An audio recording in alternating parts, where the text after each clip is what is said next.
Dear student, आज हम बात करेंगे संयोजकता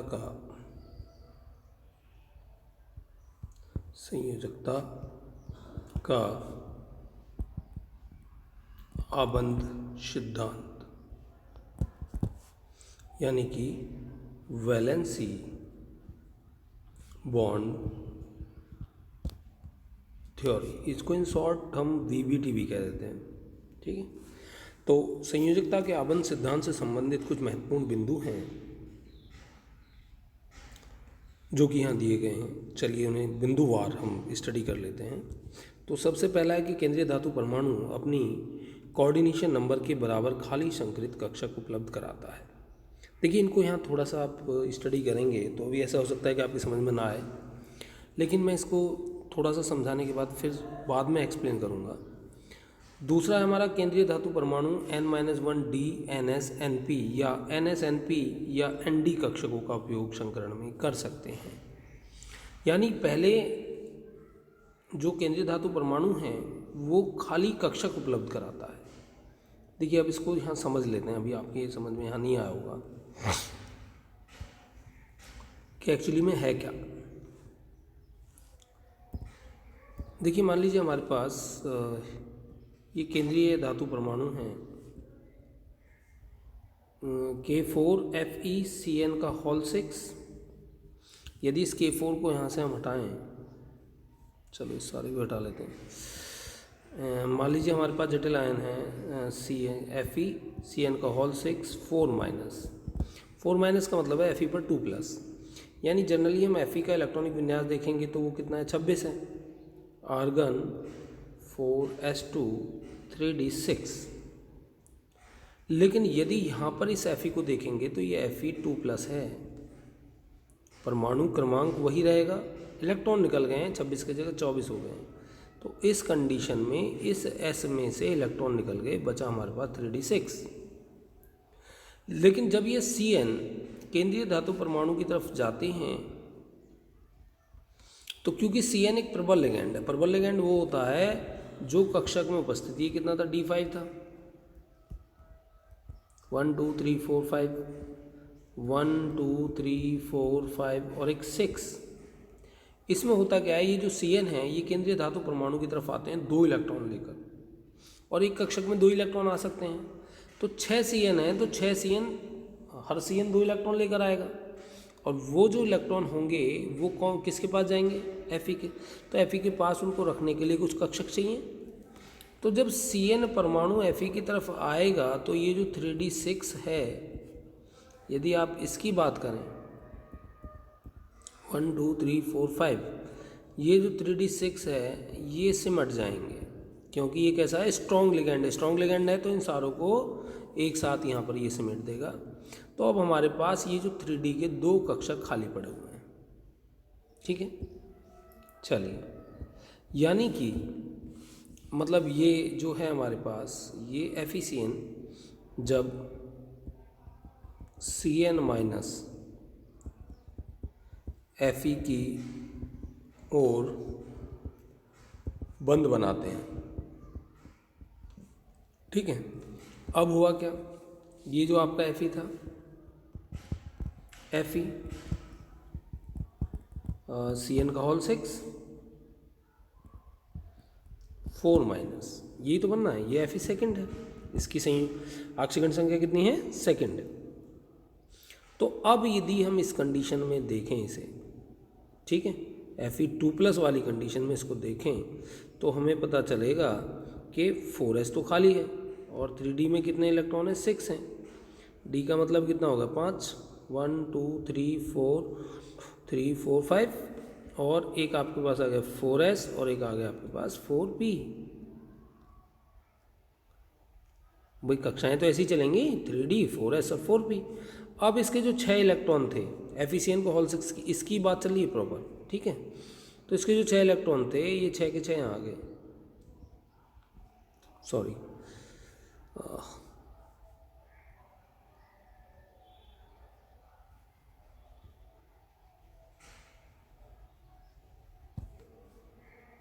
तो इसके जो 6 इलेक्ट्रॉन थे 6 के 6 यहाँ आ गए। अब हमारे पास 2 इसके कक्षक, एक इसका कक्षक और 3 इसके कक्षक। यानी D के 2, S का 1, P के 3, यानी D2sp3 ये कक्षक आ गए। ठीक है, ये क्या है? D2sp3 हैं।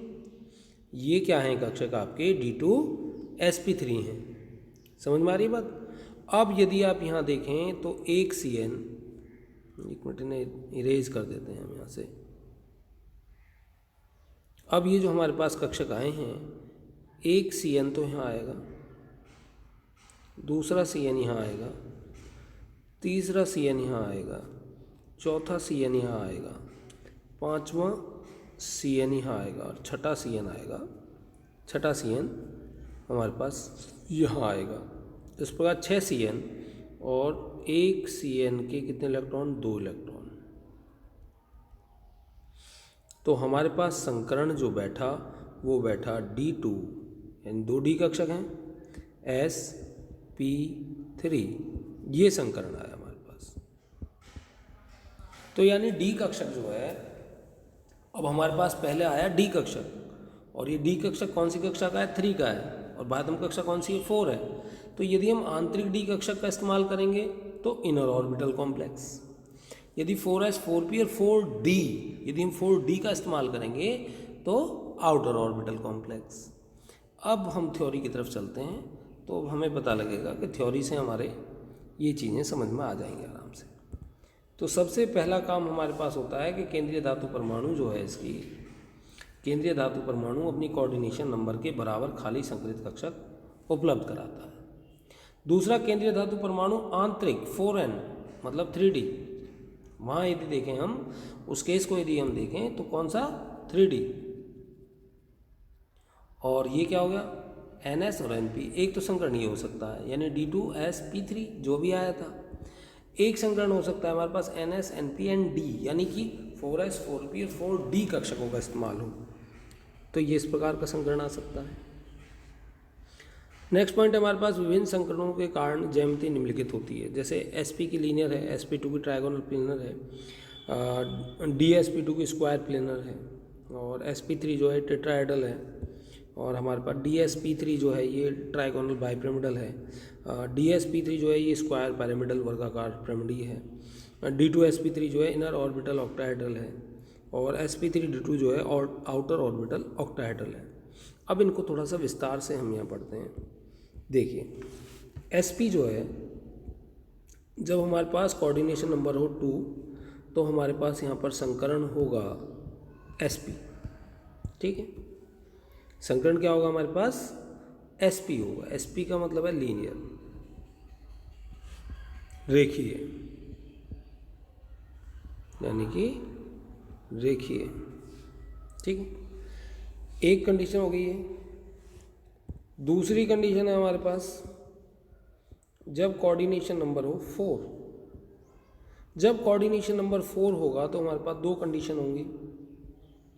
एक तो होगी हमारे पास dsp2, टोटल कक्षक कितने हो गए? एक d का, एक s का और 2 p के, 4 हो गए, और एक होगी sp3।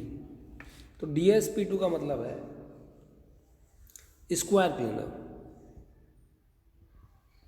स्क्वायर प्लेनर, और sp3 का मतलब है टेट्राहेड्रल। अभी आपने पीछे देखा तो स्क्वायर प्लेनर का मतलब आपके पास ये केंद्रीय धातु परमाणु है, इससे 4 लिगेंड एक प्लेन में होंगे, और वो जो प्लेन है वो प्लेन एक स्क्वायर बनाएगा। ठीक है, जैसा कि हाँ ये बन रहा है। लेकिन जो sp3 है इसमें यदि आप देखें तो यहाँ टेट्राहेड्रल संरचना होती है, जैसे मीथेन की होती है। तो इस प्रकार से यदि कोऑर्डिनेशन नंबर 4 है तो वहाँ 2 संकरण होंगे, dsp2 और sp3। स्क्वायर प्लेनर चतुष्फलकीय रेखीय, टेट्राहेड्रल स्क्वायर प्लेनर आपका, एक मिनट हिंदी आप बैक में वहाँ देख लीजिएगा। टेट्राहेड्रल का मतलब है चतुष्फलकीय। ठीक है, वर्गाकार समतलीय, या समतलीय वर्गाकार कह सकते हैं।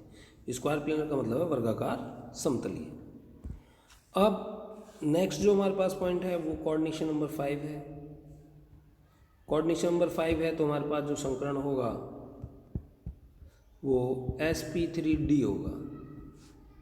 sp3d का मतलब ट्राइगोनल बाइपिरामिडल, एक ट्राइंगल बनाएंगे, 3 तो एक ट्राइंगल में होंगे, ठीक है, 3 लिगेंड, टोटल लिगेंड कितने थे हमारे पास, 5 थे, तो एक इस प्लेन के ऊपर और एक नीचे, ठीक है।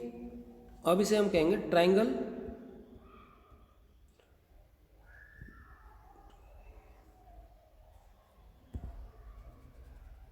ये एक मिनट, अब इसको हम कहेंगे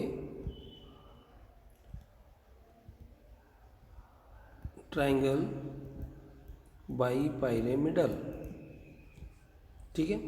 ये बन गया ट्राइंगल बाइपिरामिडल। बाइपिरामिडल किस लिए है ये, बाइपिरामिडल इसलिए कि एक पिरामिड तो ये बना रहे हैं ऊपर, मतलब इन तीनों पॉइंटों को मिला दो, और ये तो हो गया सिंगल, और ये कैसा हो गया, डबल हो गया, ठीक है। इसी प्रकार से जो नेक्स्ट संकर्ण है हमारा 6 को यदि आप देखो तो कोऑर्डिनेशन नंबर यदि 6 हो, कोऑर्डिनेशन नंबर का मतलब कितने लिगेंड हैं, ठीक है, लिगेंड जो केंद्रीय धातु परमाणु की तरफ आते हैं वो कोऑर्डिनेशन नंबर को प्रदर्शित करते हैं। तो ये हो गया ऑक्टाहेड्रल बनता है इसमें, ऑक्टाहेड्रल। अब ये जो ऑक्टाहेड्रल है ये 2 प्रकार का है, एक है इनर ऑर्बिटल ऑक्टाहेड्रल, जैसे अभी हमने एग्जाम्पल लिया था, तो ये n-1 d 4s and 4p, यानी अभी जो हमारे पास एग्जाम्पल था ना वो क्या था, d2sp3 था, तो इनर ऑर्बिटल कॉम्प्लेक्स है, इसमें अंदर वाला जो d है वो पार्टिसिपेट कर रहा है। एक होता है आउटर ऑर्बिटल,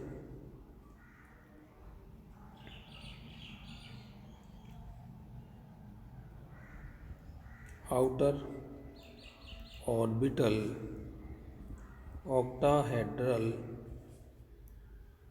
कॉम्प्लेक्स, ठीक है। तो यदि आप यहाँ देखें तो ये sp3d2 है, इसमें जो भार वाला जो d है वो इस्तेमाल हो रहा है, यानी कि ns, np और nd, ये तीनों इस्तेमाल हो रहे हैं, इसलिए इसे आउटर ऑर्बिटल कॉम्प्लेक्स भी कहते हैं। चलिए अब हम फिर से अपने उन्हीं पॉइंट्स पे आ जाते हैं। अगला पॉइंट है कि संयोजी कोष में उपस्थित एकाकी इलेक्ट्रॉन युग्म लॉन पेयर ऑफ इलेक्ट्रॉन जो है बंध बनाने में भाग नहीं लेते, यानी कि जो संयोजी कोष में उपस्थित एकाकी इलेक्ट्रॉन युग्म हैं जो लॉन पेयर हैं वो बंध बनाने में कभी भी भाग नहीं लेते। यानी अभी जो हमने संकर्ण की स्थिति को देखा, उस संकर्ण में हमें लॉन पेयर, जैसे हमारे पास कोऑर्डिनेशन नंबर जो 2 है, इसकी संरचना, इसमें संकर्ण में से sp रहेगा और sp में यहाँ केवल बॉन्ड पेयर रहेंगे 2, ठीक है। सपोज कीजिए इन 2 में तो लॉन पेयर कितना होगा, 0 होगा, तो ये कंडीशन होगी लीनियर, ठीक है। लेकिन यदि आपके पास बॉन्ड पेयर एक हो और एक हो लॉन पेयर, तो अब यहाँ तो लॉन पेयर आ गया, ये भी लीनियर, तो यहाँ तो संरचना पर कोई फर्क नहीं पड़ा। अब सपोज कीजिए आपके पास कोऑर्डिनेशन नंबर है क्या, 4, कोऑर्डिनेशन नंबर 4 है, तो सपोज कीजिए आपके पास sp3 संकर्ण है, इसको देखिए बहुत ही अच्छा एग्जाम्पल है, तो ये टेट्राहेड्रल होता है। ये कब है, जब सभी के सभी बॉन्ड पेयर जो हैं 4 हैं और लॉन पेयर एक भी नहीं है। लेकिन यदि यहाँ पर एक लॉन पेयर आ जाए, यानी अब हमारे पास जो बॉन्ड पेयर हैं वो 3 रह जाएं और जो लॉन पेयर है वो 1 हो जाए, तो ये क्या है, आपके पास टेट्राहेड्रल है। और ये क्या है, आपके पास पायरामिडल है, ये पायरामिडल है, ये टेट्राहेड्रल था, ये पायरामिडल है। अब यहाँ यदि आप इसको देखें, ठीक है, बॉन्ड पेयर 3 हो गए, लॉन पेयर 1 हो गया। अब यदि यहाँ आप इसको देखें तो अब ये शेप में इसका कोई रोल नहीं रहा, ये पायरामिडल केवल इतनी संरचना की वजह से रहा। अब यदि ये लॉन पेयर 2 हो जाए, एक यहाँ आ जाएगा और एक यहाँ आ जाएगा, तो अब शेप तो ये रह गई, तो ये क्या बन गया, वी शेप और बैंड शेप, वी शेप और बैंड शेप। तो इस प्रकार से कोऑर्डिनेशन नंबर 4 में ये संरचनाएं हो सकती हैं। इसी प्रकार से यदि आप कोऑर्डिनेशन नंबर 5 देखें तो एक कंडीशन तो वही होती है, ट्राइगोनल बाई पायरेमिडल, ठीक है, ट्राइगोनल बाई पिरामिडल। अब दूसरी कंडीशन क्या हो सकती है, कोऑर्डिनेशन नंबर आपने क्या देख लिया, 5 देख लिया, ठीक है। अब यहाँ आप देखें तो ये हमारे पास 3 तो ये हो गए, 3 ये हो गए। अब यहाँ एक लॉन पेयर यदि आ जाए तो ये जो आपका बाई पिरामिडल था, सॉरी ये यहाँ पर इस तरह से ये 5 की संरचना है, तो यहाँ पर एक जगह आपने क्या कर लिया है, लॉन पेयर ले आए हैं, तो ये संरचना भाग नहीं लेगा। अब हमारे पास यहाँ तो बॉन्ड पेयर कितने थे, 5 थे। अब यहाँ बॉन्ड पेयर कितने रह गए, 4 रह गए। लॉन पेयर कितने हो गए, 1 हो गया। अब ये जो एक लॉन पेयर है ये 4 संरचना है, टेट्राहेड्रल की तरह संरचना आ रही है, लेकिन पूरे टेट्राहेड्रल तो है नहीं, इसे डिस्टॉर्टेड टेट्राहेड्रल कहेंगे, डिस्टॉर्टेड टेट्राहेड्रल, ठीक है। अब यदि आपके पास कोऑर्डिनेशन नंबर 5 में ही 2 लॉन पेयर आ जाए तो ये जो आपका जो ट्राइंगल है ना, यहाँ पे लॉन पेयर हमेशा ट्राइंगल पर ही आएंगे। अब ये 3 रह गए, ठीक है। इसी संकरण में संकरण वही रहेगा, लेकिन बॉन्ड पेयर कितने हैं, 3 हैं, और लॉन पेयर कितने हैं, यहाँ पर 2 हैं। तो इस कंडीशन में ये कैसा है आपका, टी शेप है। कैसा है ये, टी शेप है। अब हम यदि आगे चलें तो आगे चलेंगे तो क्या करना है हमें, अब इसमें एक और आ सकता है, यहाँ पर ज़्यादा से ज़्यादा यहाँ और आ जाएगा, अब तो लीनियर हो जाएगा इससे अगली शेप में, ठीक है। तो इस प्रकार से जो लॉन पेयर हैं उनके आने से संरचना परिवर्तित हो जाती है, क्योंकि स्वयं लॉन पेयर पार्टिसिपेट नहीं करते हैं किस चीज़ में, संरचना में। तो कोऑर्डिनेशन नंबर यदि 6 हो तब शेप का क्या होगा, ये होती है ऑक्टाहेड्रल। ऑक्टाहेड्रल से मतलब क्या है, ये 4 हैं और 2। ऑक्टाहेड्रल को स्क्वायर बाई पिरामिडल भी कहते हैं, यानी ये ऊपर नीचे 2 पिरामिड भी बनाती है, ठीक है, ऊपर नीचे 2 पिरामिड बनाती है। लेकिन यहाँ जो लॉन पेयर आता है ना, वो ऊपर और नीचे जो पिरामिड वाले ही हैं। ये तो बॉन्ड पेयर आपके 6 हो गए, ठीक है। बॉन्ड पेयर 5 रह जाए तो 2 इलेक्ट्रॉन आपके यहाँ आ गए, ठीक है। ये आपका लिगेंड, ये आपका लिगेंड, ये आपका लिगेंड, ये आपका लिगेंड, तो यहाँ आपके बॉन्ड पेयर हो गए 5। अब यदि आपके पास यहाँ पर ही आ जाए, यहाँ पर ही आ जाए, तो ये आपका कितना रहेगा, बॉन्ड पेयर केवल 4 रह गए। अब क्या करेंगे आप, ये यहाँ पर आपके बॉन्ड पेयर जो हैं वो 4 रह गए। यहाँ पर स्क्वायर बाई पिरामिडल था, यहाँ स्क्वायर पिरामिडल है, और यहाँ केवल स्क्वायर प्लेनर है। तो 3 तरह की संरचनाएं ऑक्टाहेड्रल में जाके बन जाती हैं। चलिए अब नेक्स्ट पॉइंट को देखते हैं कि प्रबल लिगेंड जैसे Cn- CO इत्यादि सेंट्रल मेटल एटम केंद्रीय धातु परमाणु के संयोजी इलेक्ट्रॉन को युग्मित कर देते हैं। मतलब जब भी ये लिगेंड आएंगे ना, सामान्य यदि परमाणु है तो उसमें तो इलेक्ट्रॉन बिखरे रहेंगे, लेकिन जब भी ये लिगेंड आएंगे इस तरह के जो प्रबल लिगेंड है, प्रबल लिगेंड कौन है, जिनमें पाई बंद पाए जाते हैं, ठीक है। तो वाटर है दुर्बल लिगेंड है, अमोनिया कहेंगे प्रबल और कहेंगे दुर्बल भी है। तो जब भी ये लिगेंड आते हैं तो ये इलेक्ट्रॉनों को युग्मित कर देते हैं, जैसा कि अभी हमें FeCN6 का एग्जाम्पल लिया था, ठीक है। यदि इसको और डिटेल में देखना चाह रहे हैं, चलिए दिखा देते हैं। अभी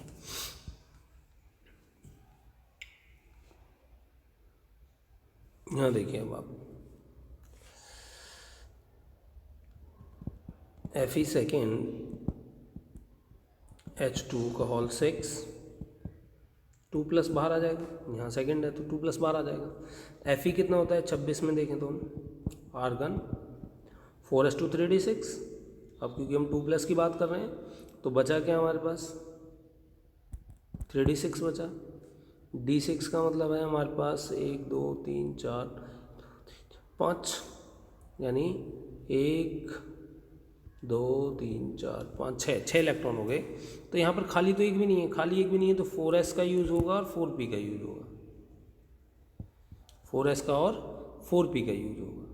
तो यहाँ पर जो संकरण आएगा, यानी Fe2+ में जो आप संकरण देखेंगे यौगिक में 3d6 4s कितना खाली, 4p 3 कक्षक एंड 4d कितने पूरे 5 कक्षक, लेकिन एक s 3p और 2d यानी sp3d2, ये बाहर वाला d यूज हो रहा है यानी आउटर ऑर्बिटल कॉम्प्लेक्स।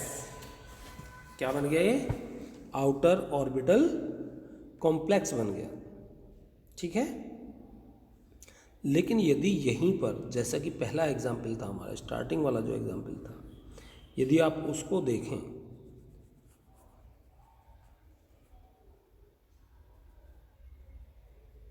तो क्या होगा, यानी इस H2O की जगह यदि हमारे पास हो Cn, ठीक है, तो यहाँ पर भी आवेश बदल जाएगा। अब Cn तो माइनस होता है, 2 प्लस चले गए तो 6 माइनस में से 2 प्लस चले गए हमारे पास। ठीक है, तो यहाँ पर होगा 4 माइनस। तो यानी ये जो Fe2 प्लस है, जब Cn इसकी तरफ आएगा तो Fe2 प्लस का क्या होगा, क्योंकि Cn एक H2O तो एक दुर्बल लिगेंड था, इसलिए इनका कुछ भी नहीं हुआ, जैसे थे वैसे ही लिगेंड में रहे, वैसे ही कॉम्प्लेक्स में रहे। अब यहाँ यदि D5 की संरचना देखोगे आप, 1 2 3 4 5 1 2, तो ये 2 इलेक्ट्रॉन यहाँ, 2 4 और 2 6, तो 2 4 और 2 6 इलेक्ट्रॉन आ गए। यानी यहाँ पर आपके पास जो 3D के जो कक्षक हैं, यानी D2sp3, यानी कि ये कौन सा हो गया, इनर ऑर्बिटल कॉम्प्लेक्स होगा, क्योंकि Cn क्या है यहाँ पर, एक प्रबल लिगेंड है। कौन सा लिगेंड है ये? प्रबल लिगेंड है। तो ये बात समझ में आ रही है क्लियर आपको? तो ये 2 तरह के लिगेंड होते हैं, एक इनर ऑर्बिटल और एक आउटर ऑर्बिटल कॉम्प्लेक्स। यदि आंतरिक D कक्षक प्रयोग में आ रहा है तो इनर ऑर्बिटल कॉम्प्लेक्स है, और ये बाह्यतम D कक्षक प्रयोग में आ रहा है तो आउटर ऑर्बिटल कॉम्प्लेक्स है। अतः जटिल यौगिक जो आयन है वो आंतरिक वे बाह्य D कक्षक के आधार पर 2 प्रकार के होते हैं, एक इनर ऑर्बिटल कॉम्प्लेक्स और एक आउटर ऑर्बिटल कॉम्प्लेक्स। तो इस प्रकार आज की जो हमारी ये स्लाइड है ये यहीं समाप्त होती है।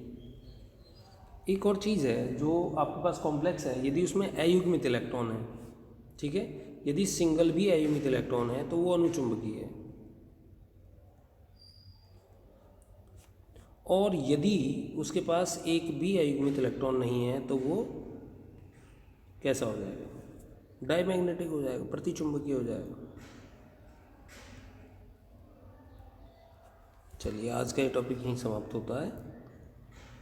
धन्यवाद।